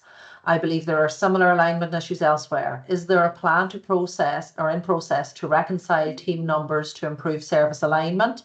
And of note, as you're aware, these teams are all ostensibly based on the same population figures, so should align. Dermot, do you want to? I just can't get enough mute. Yeah, tell me about it. Of course, it's complicated, but that's part of the transitional process that we're going to be going through, and part of that is sitting down with the ECDs and all the main players to actually look at how we do it. It's not straightforward. There's different funding models. There's a national model for mental health services that we'd have to be linking with, but yeah, like it's really, again, how are we going to get the models to actually work across areas where there doesn't seem to be straightforward alignment, and it would be other care groups would be in different areas of the country would be affected similarly. So yes, it's going to be a conversation and a developmental process going forward. Thanks, Dermot. Will community infection prevention and control teams currently have a professional reporting structure to the National IPC Director of Nursing? And will there be a regional Director of Nursing for infection prevention and control if the national link is removed or altered? So I'm going to have a go at this, but I wasn't aware that was the professional reporting line, and apologies for that, Grania, but I actually wasn't aware of that. What I would like to see is the development of a more regionally based structure. I think that's inevitable given the fact that the national structures are changing, the regional structures are being formed generally, and I would see infection prevention and control following that line. But look at I can't answer the question honestly because I actually didn't know that reporting line existed. If you were to ask me where I think it would end up, I would say there would be a regional reporting line, a regional professional reporting line. Thanks, Tony. Will mental health inpatient services and community services be governed under a single head of service following the likely passage of the Mental Health Bill 2024, which will significantly expand the remit of the Mental Health Commission and mental health services? I'm going to try and give Rory a one-word answer on that one, and I'm not genuinely not being flippant, but the reason for the one-word answer is because I want people to be really clear about this, and the answer is no. So I don't see that. So again, going back to the conversation that we had earlier on, Rory, when I was talking about changing a structure so that we could achieve better integration of our mental health, primary care, older people, and disability services, we won't achieve that unless we make this change. So so I know and I understand that there are benefits for mental health being structured and managed in the way that it's currently. I'm not denying that, not for 1 second. There are lots of benefits for patients arising from that, but we're not proposing to continue with that arrangement. So I genuinely don't mean to be flippant, but I just want to be really clear. Yeah. That's funny. Another one on IPIM is just saying that it's very important that we make sure that there is a resource in Letterkenny for IPIMs, as the hospital can't be supported from Sligo or Galway. And I would hope that the reassurance we'll be giving, the posts will be made available to ensure equity across all of the region. I guess we'll take the comment on board. Yeah, for sure, we'll take it on board. Yeah. And someone here is also asking, can they add that the community need to access IPIM support based within Donegal? So I think there's a concern there that's going to be reviewed and looked at. This one's for John Fitzmaurice. Can the CMSU please be kept informed as appropriate of discussions being had or held with the voluntary service forum that he referred to? Yeah, no, that's fine, Caroline. To be fair, the CMSU have been very, very helpful in helping with the composition of what our voluntary forum will look like in the West. So absolutely, I think that you can take that as a given. Thanks, John. And this one also relates to the digital solutions, just asking that the rollout of digital solutions with community service requires support at a local level, and are there plans for positions in Donegal to support this? Yeah, we've apologies today from Vincent Jordan, who's on leave. Vincent Jordan is our Regional Director of e-Health, and he would be jumping in now with his hand up to answer this question. But I can say for sure there are additional e-Health, IT, or digital resources, depending on what we want to describe them, being approved and being recruited across the region, including in County Donegal. Thanks, Tony. Maria, this is just asking, would it be possible to get sight of the reassignment document that you referenced? Yeah, we'll arrange to circulate the reassignment principles document, Maura. Yeah. Great, thanks very much. And at the final, two more, sorry. Where will the HSE community neurorehabilitation teams fit within this structure? So they're currently a regional team, Tony, if we go the experience in the West. So they serve a regional population as in the Old West and probably the Northwest. So again, that structure will remain in place for the moment. And we'll work the IHA managers together through their legs in relation to where it will sit under a head of service lead for either 2 IHAs or for the entire region. They're just being recruited at the moment, you know, so yeah. Thank you, folks. So we have a few more questions and we have about 10 minutes left, so we'll just fire through them as fast as we can. Where will the Centres for Nursing and Midwifery Education sit in the new structures? So I am going to ask Maria maybe to come in on this one. My understanding is that there's no change in the current arrangement for the Centres of Nursing and Midwifery Education.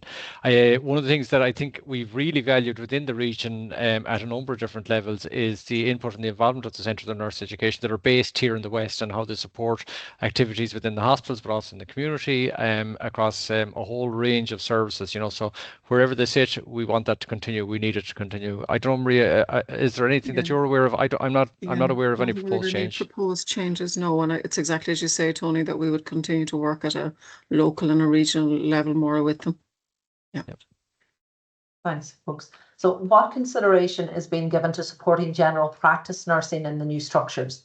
This cohort of almost 450 nurses across the area, supported by 2 professional development coordinators who are not resourced. These nurses are the first point of contact, highly skilled and influential clinicians. Their private employment status so often sees their contribution dismissed and deemed not to be the business of the HSE.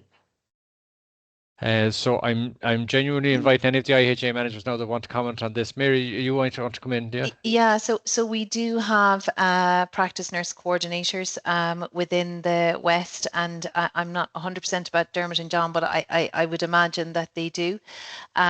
So we again will be looking as to where they sit within the region. They continue to support, and it is a very valuable support that they provide to the practice nurses within the GP, within the GP surgeries. It's absolutely valuable, and we've heard that from the practice nurses and from the practice nurse coordinators. So they will sit within the structure, probably won't change very much from what they currently do at the moment. And then as we progress, probably from a primary care network of care perspective, there'll be interaction through that network of care, and equally then bringing both coordinators together for the region, so that there'll be that peer support probably under one head of service. Again, that hasn't been agreed. Yeah, we do have them, our provisional kind of view on it is that they will sit under one head of service. Lovely, thank you, folks. How will all of the what we've laid out today, how will these managerial and structural changes be audited regionally and locally, and will performance accountability framework outcomes be published? I'll definitely have a go at that one. So first of all, I think it's important that everybody would be aware that the whole process is being reviewed currently. So the Department of Health have commissioned a review of the rollout of these management structures and on how they're impacting on the rollout of Sláinte Care. So that process is underway. It's going to take place over a number of years, so that there can be a kind of almost a longitudinal view on how it has progressed and how it's progressing. So that's the first thing. The Department of Health are keeping a close eye on that, and that that process is ongoing. From our own point of view, all the structures that we're putting in place will be reviewed as we progress through 2026 by the regional management team to ensure, first of all, that it's a good fit. We will get some things wrong. There will be some, there will be some aspects of the service that will be slotted in one side of a boundary or the other side of a boundary that will not be a good fit, and so we will remain open during 2026 to making those adjustments or tweaks. We'd hope to get most of it right, but we know that there will be some mistakes, and we want to be open to making those corrections when we need to as well. With regard to performance and accountability, it's really important to remember that while we're making these changes, it's not that we're making them separate to the delivery of service. We're making them in the context that service has been delivered today and every single day across the breadth of the HSE, and that continues. The performance and accountability framework for the health services was strengthened in 2025, and it'll be further strengthened in 2026 with much more direct accountability now for the regions. So the regional management team, most of whom, about half of the management team are here on this call, we will find ourselves, I suppose, under a greater degree of scrutiny, a greater degree of accountability in 2026 in respect to the services for which we are responsible. There will be targets and key performance indicators agreed against all of those services, including hospital services, including mental health services, including our public health services, and so on, across the full breadth of the services that we provide, and we will be held to account for that. And as I say, those structures are being strengthened as we speak and will be part of the service plan for 2026. Thanks, Tony. So the next one is really for yourself and Anya, and I know it's apt because you wanted to end this with a call for people to get their vaccinations, Tony, but we have a question here just asking, where will immunisation services sit within the new structures? I think Anya's jumping in there. Yep. Yeah, happy to do that. So I suppose the mobile vaccination team, which is part of health and wellbeing, is going to come in under the governance of public health. So that will happen over the next few months. There is talks and a working group. There's conversation going on, I suppose, nationally about the future of immunisation services and how they'll be structured and governance, etc. So, and that's literally, it's only beginning the conversation. So I know a working group, I think, is going to be set up maybe over the next month nationally about that. And that'll be a future piece of work really to see how that would all sit. Thanks. And Tony, to finish on the get your vaccine note. We'll make sure we give you 3 minutes at the end to make the pitch, folks. Where will community audiology services sit within the new structures? CHO1 audiology spans over Donegal, Sligo and Leitrim, with the GM based in Sligo. Yeah, I come in on that, Caroline. So that's one of the services I talked about earlier that kind of covers the would have been majority of the former CHO area, exclusive of Cavan and Monaghan. So that will come under the governance of General Manager in Sligo Leitrim, but obviously it will be a service that will continue to be provided across Donegal and Sligo Leitrim. So there's a number of services in that category. So again, we'll make sure that they're governed effectively, but they will cross over the two IHAs. Thanks, John.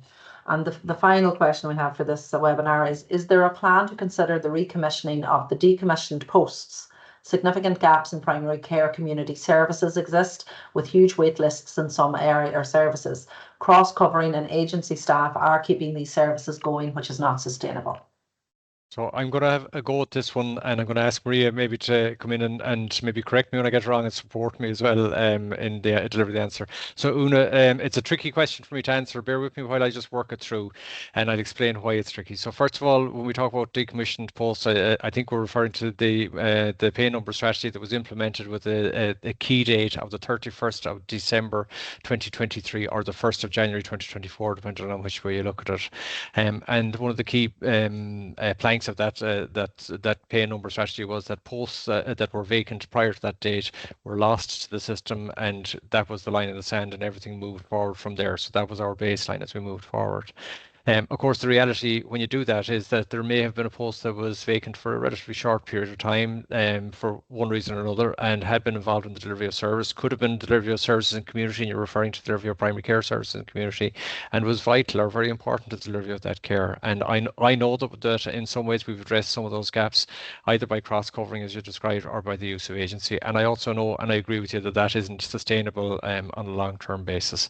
So marrying that, and this is why it's difficult a difficult question for me to answer, is because I have to marry that service need that I'm aware of and that you're pointing out against the limits that I have to work within. So I have to work within a head count, and we're currently within our head count, so there's probably a bit of scope there. But I also have to work within the amount of money that's available to us to spend each year, and that's tight. We're certainly well above and beyond the limits on that front. So it is something that we're working through with the, I suppose, the family or the body of trade unions across the country, and I'm directly involved in that, not just for this region, but at a national level. And the reason that we are is because the unions themselves are concerned about those things that you've just raised as well. And so we're trying to bring ourselves to a point where we can address that with them. We had a WRC agreement in March. We had a review of that a few weeks ago, and we have a further, we're further engaged in further discussions with that on Monday again, and that'll hopefully bring things forward. But that's a very, very long answer, and you can tell by the length it's taken me to answer that this is the tricky one for me to answer. I don't have a straightforward answer on it, except that I know and I agree that there are gaps. And I wouldn't be pretending that there aren't. There are gaps, and we have to figure out some way, particularly of moving away from the current reliance that we have on agency, and converting that into some direct employment. I think there are opportunities for us to do that, but we need to get there. And apologies now for the long answer. Maria, do you want to maybe make it a longer answer, or have I got that reasonably right, do you think? No, that's absolutely. And I was just going to, as you've just mentioned, Tony, there was some piece of work which some service colleagues would have been involved in, where we had been working on capturing posts that were filled by long-term agency in the 9 months prior to the 31st of December 23. And on foot of that, a submission was made as part of the estimates process to seek approval to fill or progress some of those posts next year. So that is in process at the moment, and a number of the services would have engaged with the HR department on that. But as Tony has mentioned, one of the key focuses at the moment is around the opportunity presented also during the summer to convert agency across our services, and we're actively working with colleagues across hospital and community to see if there are any opportunities there to stabilise that workforce and convert it to direct employment. And just linked to that, folks, was a comment, and is just saying that the impact on posts that may have been working below 1.0 WT in December, anything going to change on this, as it makes it very different when you're trying to offer out jobs. Yeah. And we would look at that all of the time, in the sense of, we always are monitoring the unables to fill, Jenny, and looking to see if we could group posts together, if we could make the posts more attractive and so on. So it can be challenging, as you say, to fill posts at 0.2, 0.4, 0.8, whatever it might be. So that's something that we're actively looking at the moment to try to make the roles as attractive as possible to people. And another sort of link on is the lack of maternity leave cover has really impacted frontline services. Is there any chance there are plans to change this practice? So maybe it's important just that I be clear about what our practice is. Our practice is to review all applications for maternity leave cover, and we are approving lots of them. There are others. There are some that we're not approving I suppose what we try to do is we try to risk assess and make decisions in favour of providing cover where it's necessary, where it's absolutely necessary to do that. That said, if a person is on maternity leave, or indeed any other form of leave, it's absolutely acknowledged that leaves a gap, that they're there providing service today and that they can't provide the next day. So look, it's something that we have to consider every single day in the context of what we can afford and how that impacts on service. I think we're doing okay in some respects, but definitely there's room for us to improve on that front too. Thank you very much, Tony, and all the panel. You've been fantastic and have answered a ream of questions there. We are getting a lot of messages, just a lot of information. This has been recorded and we'll be sharing it out to all staff. We're aware a lot of staff as well. It was fully booked, so they couldn't register late, but we'll be having more of these engagements and we'll share out this full recording. But Tony, if there's anything you want to say to... if you don't mind, I'll just delay people for less than 2 more minutes. So the first thing is, I suppose I do again want to thank everybody for coming on the webinar today, on both sides, people that have been answering questions, asking questions, people just listening in and all that.